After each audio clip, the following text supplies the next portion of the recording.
was so focused, and I am still now, tunnel vision on my life and my career, that all I ever saw was getting to the UFC.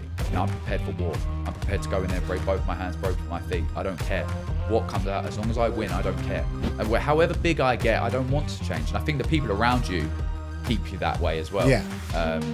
So yeah, all the way to the top, So as far as I can go with this, I'll go with the same team.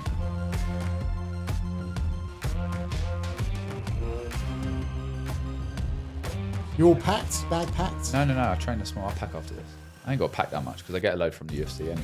I've learned from that. Where are we? Monday afternoon. Monday. You're super organised. Everything's That's why I chalked don't up, have to. though. I've got the suitcase. Mate, things are already. Maybe that's a good point.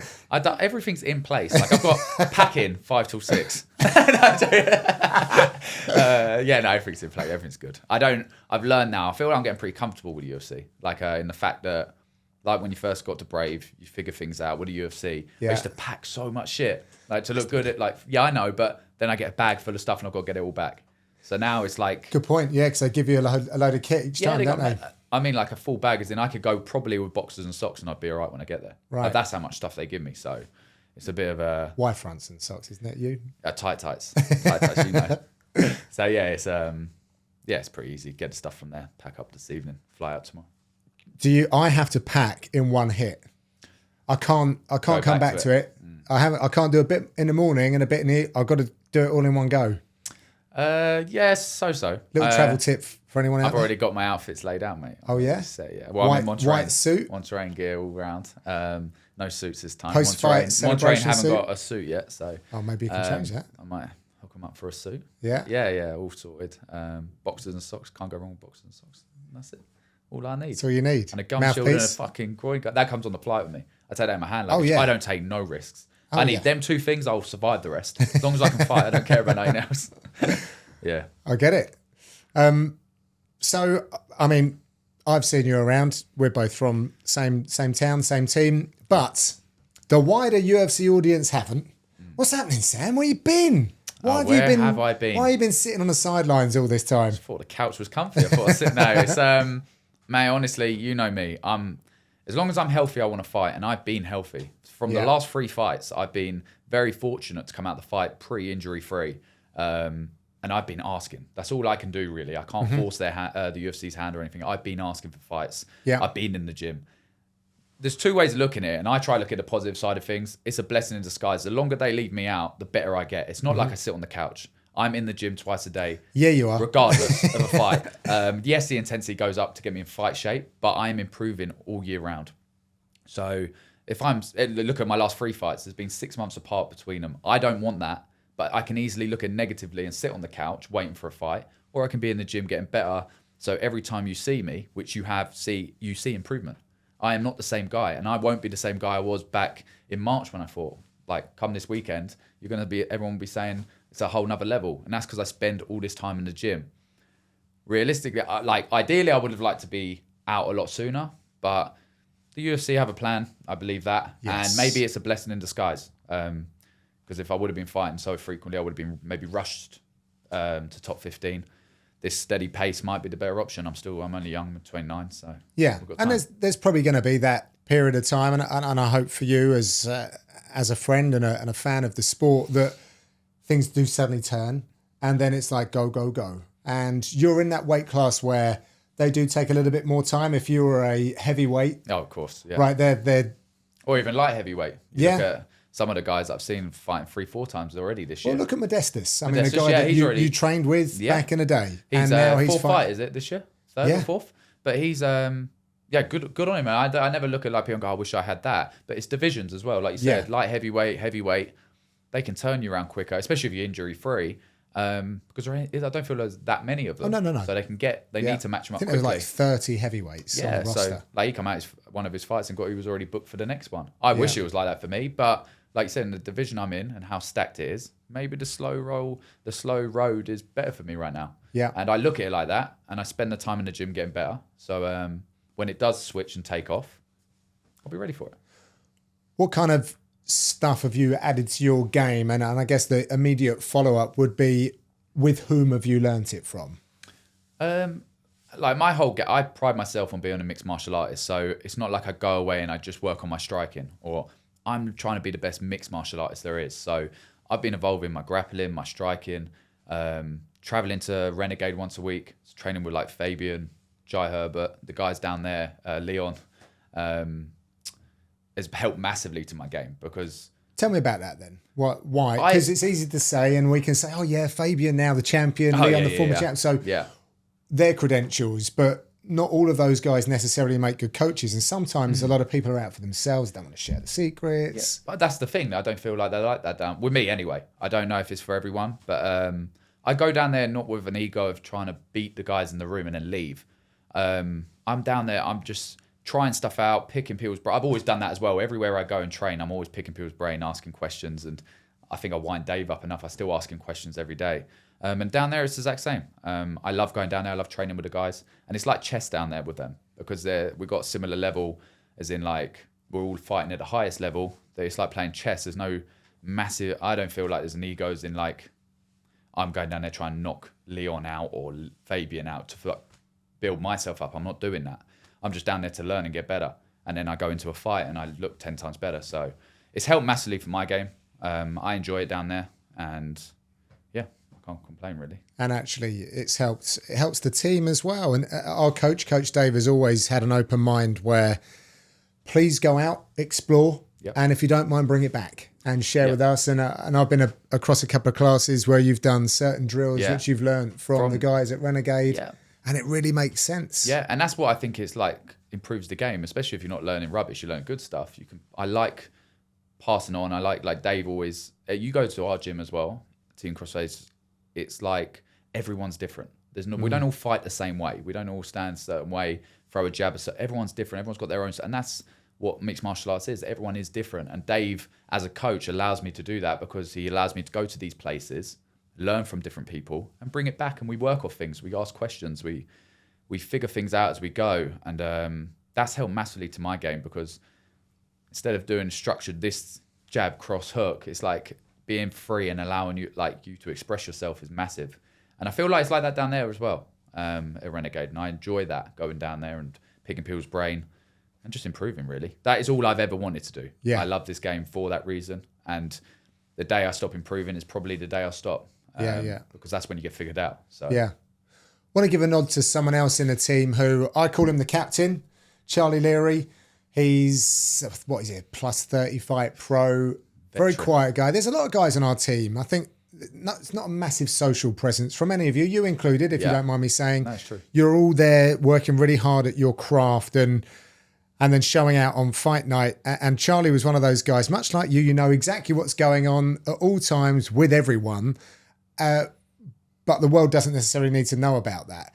I put the gloves on for the first time in a long time and did a little session with Charlie in here. He's such a great coach. Yeah. And I know that you work really closely with him. Can you talk about, now that you've been to Bang Tao and you've had your experiences locally, going out to various other gyms around the UK, like, can you talk about Charlie now as a coach? Because not everyone can translate that fighter over to being a great help. Yeah, I think even when Charlie was fighting, he was a good coach. He was very good at doing both. And now... I had to, bless him, didn't he? Yeah, of course, yeah, he had, but he was good. Like, I could do both now. I'm not good at both because I'm very focused on me. Yeah. I can't, I'm in this situation, I'm fighting and I could coach. I'm not very good at it.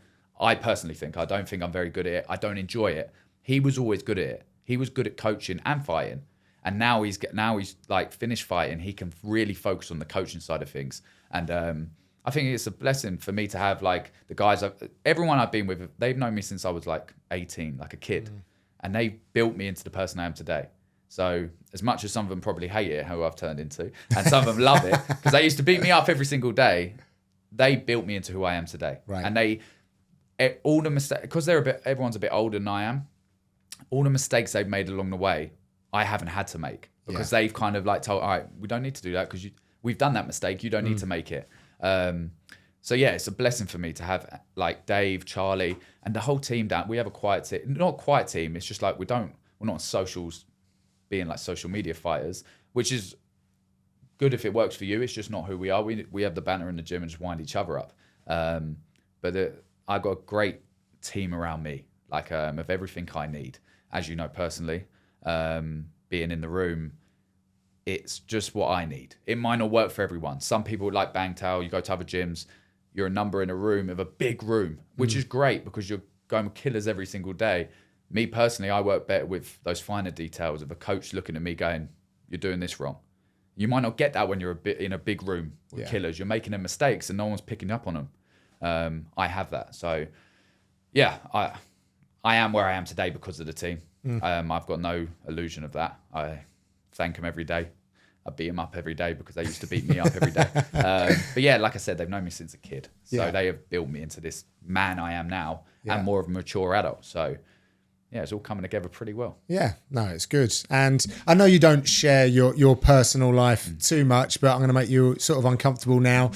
It's been nice seeing you become a man as well. You've flown the nest recently. Yep. I think it's in this last year.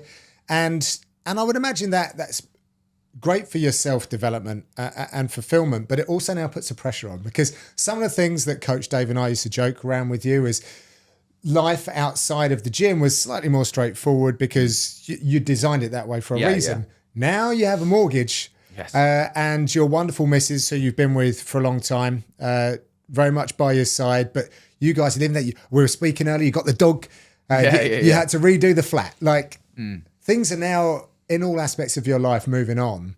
Like how is that complementing or challenging you, as I know that you're so steadfast in your goals? Yeah, I feel it's even all these things going on in life, and as we're progressing in life, obviously me and my partner moved out, got a place, it still feels like it's all fit for what I do. Right. And it's always been that. That's why my circle's so small. I don't have all these friends. I have a close team that everyone has the same goal for me. It's very selfish when I think about when we're talking about it now. I feel selfish talking about it, but it's the good selfish, because everyone around me that is helping me do what I do will benefit in the long run. Right. Like I feel like giving back and stuff like that will come because we've done it together. And that's all it is now. You all joke around because I was at home longer, because I was so focused on this dream and doing nothing else. Wait till you move. Wait till you move out. Smelled good. I knew that was. My mum's washing. A woman. I was going to say. Yeah, but now Mrs. I do it all myself. And now doesn't smell quite as good. It's up there. It's up there. My mum taught me well. But I'm very routine, as you know. Everything's in place. So all I've done now is just moved into my own place. Yeah. And I got that routine. I get home, the wash goes in or goes on. I do this. I'm pretty OCD with things, and I've got good people around me. Yeah. I am so grateful that I have that. And I've kind of structured that, because anyone that wasn't good for me, I'm in that way, I'm quite easy just to say goodbye. I will go myself. I don't hold on to friends and people that are not good for what I'm chasing. Yeah. So everyone around me is part of my team that know how, and it's not like a lazy dedicated in the fact that I want this dream, so everyone's got to work around me. I'm putting the work in to show that why I want this dream. So everyone can see that around me. So everyone wants to help me. You're not there's no, from being around you, there's no expectation. It's not like an arrogance, but you are first in the gym. I hate saying all these things, but yes, you are. But then you clean the mats. Hey. You're the cleaner.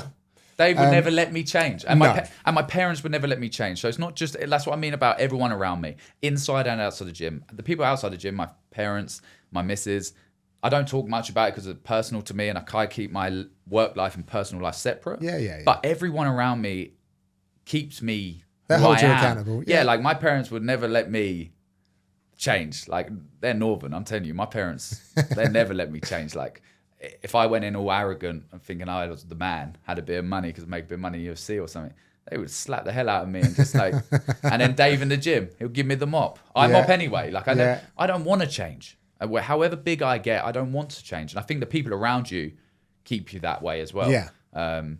So yeah, all the way to the top, you know. So as far as I can go with this, I'll go with the same team. Yeah. Well, I can.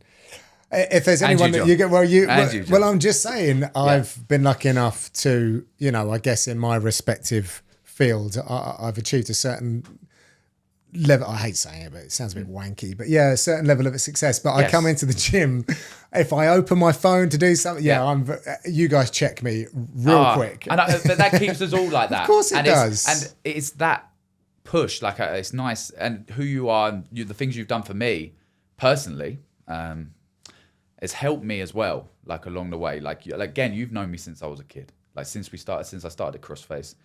So you've all had your parts and pieces that have all molded That's what it's me. about, though, isn't it? We all learn, and it's. And in the gym, we just take it don't matter. I'll win the fight on Saturday. I'll be back in the gym Monday, as if it and Dave will nothing changes. Yeah, we'll be on to the next one. We celebrate for all of 5 minutes. Because we're not. I feel as people as well, we always want more, and I don't think that's necessarily a bad thing. I always want more. I'm never satisfied. It's nice to look back at sometimes, but while I'm in it, I think I'm so focused on I will always want more. And when I retire, then we'll sit back and laugh about it and have a little laugh. Yeah. But till then, I'm tunnel vision with it. So that leads me on to, so where are you? Where are you at? 3 fight win streak, 3 first round finishes. That's in the welterweight division as well. Like that's good going. You know, still a lot of work to be done, but that's a bloody good start, isn't it? But, it's not bad, yeah. How do you feel about that? I'm starting to believe that I could be one of the best in the world, if not the best in the world, which is as much as everyone, you get in the UFC and I'm going to be world champion. I personally didn't have that as a goal when I was approaching the UFC. I just wanted to be in the UFC. I didn't see anything past that. I didn't know I could be a world champion or think I could be a world champion. It weren't in my process. I was just thinking, I want to be a UFC fighter. And now at this welterweight level, at welterweight, I'm starting to feel after the last 3 wins, I believe I'm top 15 in the world. I believe I can be top 15 in the world and then go on to be top 10, top 5 and challenge for a world title. I never had that as a goal before. I never had that as a vision before. Why not? Because I know you listen to all the podcasts, that you read stuff. You're so in this, and I would have thought that you would have naturally taken a lot of that on, because you hear about people putting in their own ceilings and then not burst. So I couldn't tell you, because I don't think about too much about what other people are doing. I was so focused, and I am still now, tunnel vision on my life and my career, that all I ever saw was getting to the UFC. Nothing past it. I couldn't picture life or anything after being a UFC fighter. That's all I ever saw. And all I ever chased from being 16. That's all I ever chased. So getting past that, being a UFC fighter is just a start, really. When you think about it now, it's like, well, now I've got to win fights and become top 15 in the world, and then top 5, and then challenge for a world title, become a world champion. I didn't see none of it. I just saw the end. I just saw the end of being a UFC fighter. And now I'm on a 3 fight win streak, and I've shown in my performances, I'm starting that belief of I can do this. I actually think I can. And it's starting to transition and showing in my performances that I can be where I believe I'm going to be, as I did back then when I wanted to be a UFC fighter. I have that. I think I have more mental than I do physical, like ability, stuff like that. Like I'm an athlete, obviously, but I am more of a mental side of things. I am on. Like I lost my debut in front of 20,000 in my hometown. Got knocked out bad. I was able to go away and come back and do a 3 fight win streak. A lot of people don't come back from that. I feel my mental resilience, how hard I've pushed to get to this point, is stronger than maybe my physical. But yeah, now we're on this 3 fight win streak. It is irrelevant to me. I just see 1 till I'm top 15 in the world. So it will keep tallying up. I plan on going out there and doing the same thing Saturday night, and it'll be a 4 fight win streak. But really, I'm chasing that top 15 now. Yeah. And then I've got these little goals. I never had little goals. I just had a dream before. Yeah. So it's quite nice. I've learned this along the way, as I've matured, that you can have these little goals as well instead of just one dream. Because a dream you make so big in your head, you're never going to make it. In your head, you're like, oh, well, I'll never make that. So everything that happens along the way will happen. I made my dream come true. And now it's like, bloody hell, what now? So now I have those little goals, little things I want to tick off. And being a world champion is one of them. So I'm chasing that now. Yeah, love it. I'm going to be careful how I ask this next question, because it got a bit testy when I asked you this on the mat about your opponent. No, that was just probably after a hard session or something. It was quite funny. Yeah. So I made the mistake of saying something about him being taller and perhaps you hadn't seen something before. And I learned real quick that you had it all covered. But let's talk in broader terms. Like Trey Waters, haven't seen him in a little minute in a UFC. But he is, I guess, and you change weight classes, but he is taller, longer, not something that we normally see generally at 170. And I dare say not something that most guys have obviously then had in their, across the octagon. You corrected me. You've had a couple of tall guys before, but yeah, was his physicality something that you had to take into consideration this camp? Yeah, definitely, because I go from being the tall guy to fighting a tall guy, which is very different. How so for the uninitiated? Because being the tall guy, because normally I'm the guy that's 6'3", fighting people that are 6 foot or shorter. The jab, the range, the length, the in and out of distance, you get away with a lot more being the tall guy. You can step out and they're nowhere near you. Whereas now I'm not the tall guy; he's the tall guy. That's 6'5". I think I've got longer reach. We're very similar.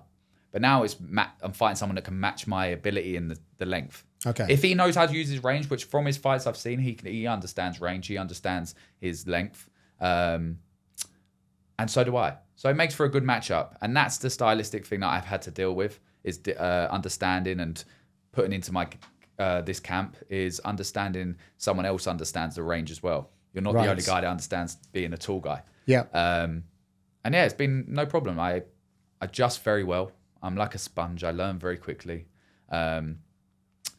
He is a high-level guy, but everyone at this level is. Yeah. And he brings his own attributes. Probably like being 6'5" is his main attribute that I haven't seen before. We can all throw punches. We all throw kicks. We all got jiu-jitsu. But being 6'5" and using that is probably this is the first time I've had to use it. And I'm sure the only reason I corrected you on that day was because I've probably done about 100 rounds. Didn't sit out, and then you come with your camera and microphone, ask me a question. I barely had a minute's recovery. There was no camera, no microphone. You never know. Just a little friendly chat. A little top, like hanging out the top. So it probably just caught me off guard that day. But yeah, no, I prepared very well. I always do. Every single fight. And everyone has their own attributes that benefit them and they will use. He has his own. And I've done everything I can to prepare the best I can. And now it's just about going out there and figuring it out on the night. Yeah. What are you expecting out the French crowd? I've heard it's crazy. I heard it's loud. I look forward to it. I like fighting in front of a crowd because my last fight was the Apex. Right. Yeah, I'm actually really excited for it. The only problem I have is when I walk to the cage and I'm tunneled. I could be in a car park fighting nowadays. Like I'm so focused. I don't sit. It's only till after the fight I look around and go, what the hell have I... Like Manchester, like things. I was like, what have I just done? Looking around. But before it, I could literally be in a car park fighting. Me and Trey, that's all I've focused on is Trey Wars. I don't care about the crowd, the shouting or anything till after. And I will enjoy it after. But before, nothing else matters to me. Yeah. Have you felt a bit of a swell of enthusiasm around this fight card? I mean, there's a lot of newcomers and I think maybe they're taking a bit of the attention, but have you had a lot of people reach out? Oh, okay, here we go again. Yeah, I think that's the downfall of fighting being out in March and being out now is that buzz goes sometimes. Momentum. Like that's it. Momentum and the buzz goes because everyone's so on you. And if you fight again, it keeps that momentum going. Sometimes I feel like my momentum goes and then it drops and they're like, oh fuck, Sam's fighting on it. And it takes this fight for me to go out there now, perform and go, Sam Patterson's at 4-fight win streak, and they remember now. Yeah. Because the momentum drops off. That's the only downfall about the 6-month gap between out of my control, like obviously. That's the only downfall of it. But yeah, I think go out there, do the job, remind people. Hopefully, if I come out injury-free, I will try to get out again before the end of the year. Right. Out of my control again. I can only ask. And I will ask. Again, I'm prepared for war. I'm prepared to go in there, break both my hands, both my feet. I don't care what comes out. As long as I win, I don't care. That's my mindset going into it. That's my mindset going into all my fights now. Anything less is just a bonus. So if I do come out injury-free, I will try to get out before the end of the year. If I break both my hands on his head and I knock him out, submit him, as long as I win, I don't care. How does it go down? I win. That's all I see and visualizes me winning. How, I'm not too sure. I don't really play into like the last one. I didn't plan on knocking him out. I go in there as a mixed martial artist. I approach things as a mixed martial artist. I'm prepared across the board. So what is presented to me, I will take, but I can guarantee that I win. That is what I'm going out there to do. Just going back to that last, that's a great shot. Don't mean to blow smoke up your ass, but hit that was a great shot. The one I put, because the timing of that, it was because I wouldn't say that you were like a fast twitch athlete. No. So you've had to kind of measure where he was going to be and then time it a certain way. Yeah, I think that's the preparation and everything you do beforehand. The accuracy, the sharpness, the build up to everything you do. Like, I train all the time, but the intensity and the dialing in, that sharpness, that twitch, that everything just is about coming together on that night. And yeah, like I'm good at fighting. I can't lie. Like I'm a good fighter. If you want to fight, I can fight. I just haven't had to show it yet. I am very good at being in there, present in there, and seeing because he might come. Everyone's like, oh, he's a good counter striker. He might come out and shoot a double leg on me. Yeah. I don't prepare for things like all right, we're gonna go strike this whole camp, because it's a mixed martial arts match. I'm not doing a kickboxing match, so I'm prepared for everything. And my performances show that. I thought Kiefer was going to strike with me. He grabbed hold of me and tried putting me down. I put him down and submitted him. Danny Barlow, I did think would strike. I thought the only thing that let him down was his confidence. I think that undefeated confidence paid against him. He didn't respect what was coming back at him. Paid the price. I guarantee he comes back a better fighter from it. I'd like to think he would. And yeah, it's just what Trey Waters presents to me on the night, I will be prepared for. I cover all my bases and I go out there and put the best foot forward. I believe I finish him. How, I don't know. We will see. Yeah. Any nods to anyone in camp that's definitely put in the hard yards for you? I'll just, not for you to say, but you've broken a couple of toys when I've come round and watched the sparring. Nothing too serious. Okay, but it's I'm pretty smart in the gym. Like in the gym and people I train with, yes, I'll break the toys, but to the body, to like... With the heart, with the lungs. We have a bell. We have a bell in the gym. If you hit a liver shot, a body shot, then you get to ring the bell. I've heard that bell ring. I ring that bell every now and then, quite often, let's say. But I'm very smart with it. Like, I don't have to be in the cage. That's what's really good for me. I feel like I can just unchain and go all out. Whereas in the gym, I'm smart enough to know, yes, when you say like break toy, I'm not injuring anyone in the fact that they're leaving with an ACL snapped or I'm snapping arms. I'll submit you. I'll make your lungs go because I'll push the pace. And I'll drop you a body shot. I don't need to knock you out in the gym to make me feel that I'm ready. Yeah. I can do that in the fight, no problem, because I don't have to care about this guy. But yeah, there's so many guys we have coming through as well now. It's quite nice. I don't know if that's because where I am or just the gym in general, that we have guys coming in to train. That is nice because you get different looks. And you're not chasing that, like I was saying about preparing for Trey Waters. It's like I didn't just spar 6'5" guys because he's 6'5", because he might shoot a double leg, and I finding 6'5" guys hard enough, but he might change his style. That I need to be prepared for what he does on the night. And the fact that Dave makes me spar all these different bodies, all these different looks, whatever look comes on the night, I'll be prepared for. So there's loads of guys. Think like the guys down the gym. We all help each other because when I win, we win as a team. And everyone down at Renegade, I've been going there once a week. Massive. I thank them every single time. I thank them every week I go down there because I'm so grateful that they allow me to come in their gym and learn from them and also get the rounds in with them. That's improving us all, I believe. So a massive shout out to Renegade, massive shout out to Team Crossface and everyone that plays a part in my success, because my success is everyone's success, in the team, so it's amazing.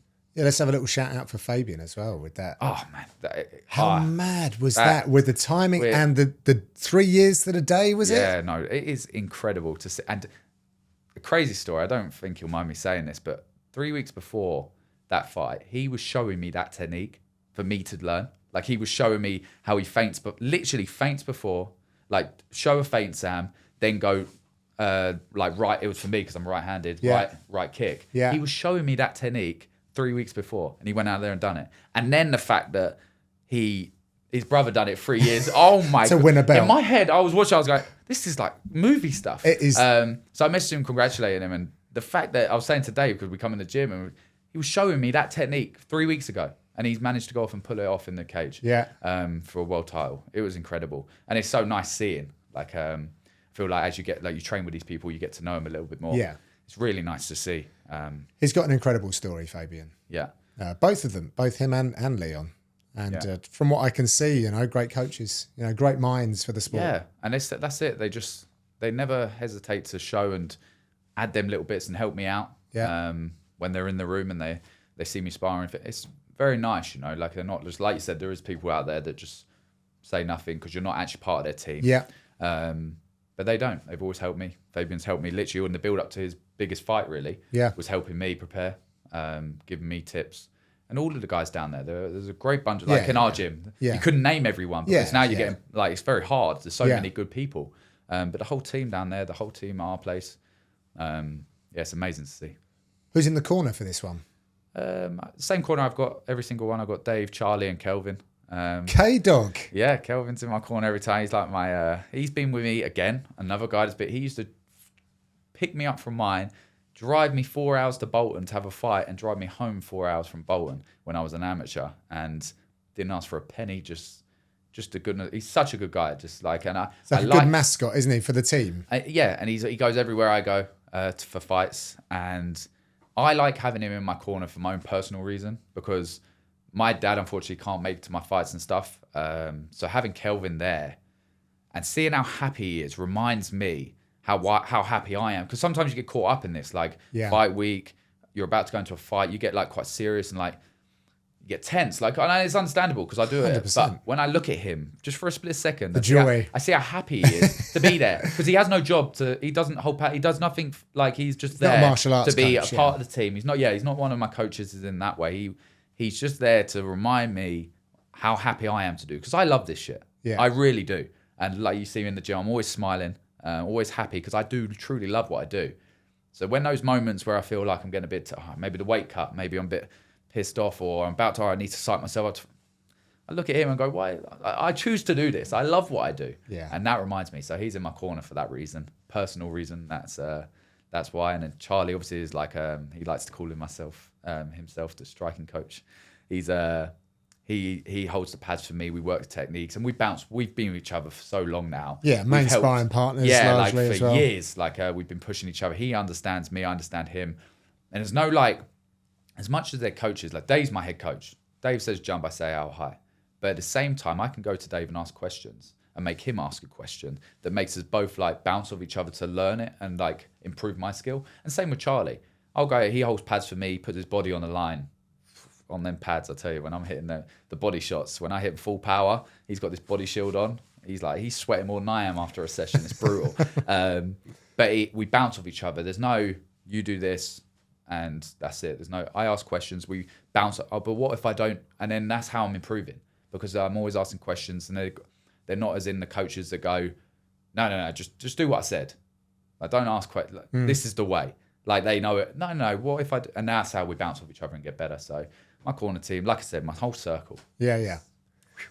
Are we going with Patterson for the fight name? No, Pitter we're not. Patter Patterson? No, that's what you can call when I'm walking to the cage. Yeah. I don't know what nickname. Like I said, The Future. You dropped it, right? I dropped the Future when I got to the UFC. Okay. Because Sam 155. You changed up on the Instagram. It won't let you do it. so you need to contact. I need the to contact socials. them. You're part of the team as well. If you can contact them for me, that would be great. I've tried to The contact UFC them. would actually. The UFC They're might going be to able have do to it. because I can't. They ain't listening to me.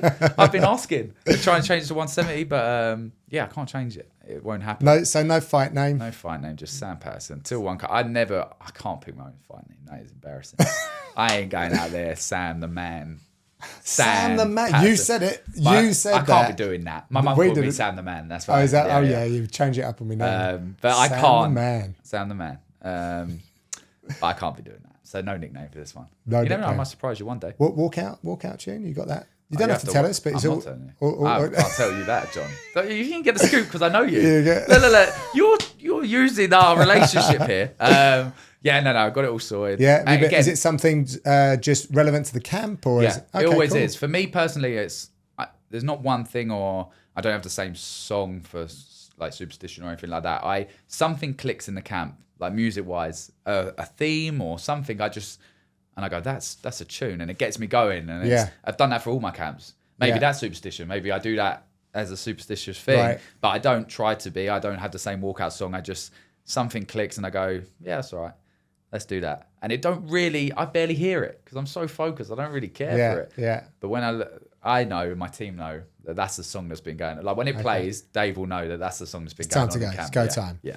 You having a nice romantic time with the missus after? It's the city of love, Paris. Oh, it is. Yes, I've heard. You're sticking around. Note back I'm in the gym. no, I'm there till Monday. I have not thought about anything but Saturday night. Fair enough. I leave my missus in charge of all that. Oh, Whatever yeah, she okay. wants to do. Yeah. I said to her, like, she'll try to talk to me. Dad, I don't care. I let her decide what we do Did after. you go up Eiffel Tower? Heights I kind think of guy? the Louvre. My missus is an artist, so she wants to go yeah. to the Louvre. So we will probably. I'm guaranteed that's on the You list. even said that correctly, didn't you? The Louvre. She's She's teaching me Louvre. well. Yeah. You know my pronunciation's so good these Yeah, days. yeah, clearly. But yeah, that whatever she wants to do after, we're there till Monday. She can do whatever. We can do whatever we want. Yeah. I don't look past Saturday night. Okay. I'm so focused. Well, on that, safe trip across Yes. and see you at the fights. Yes. See you then. Good stuff.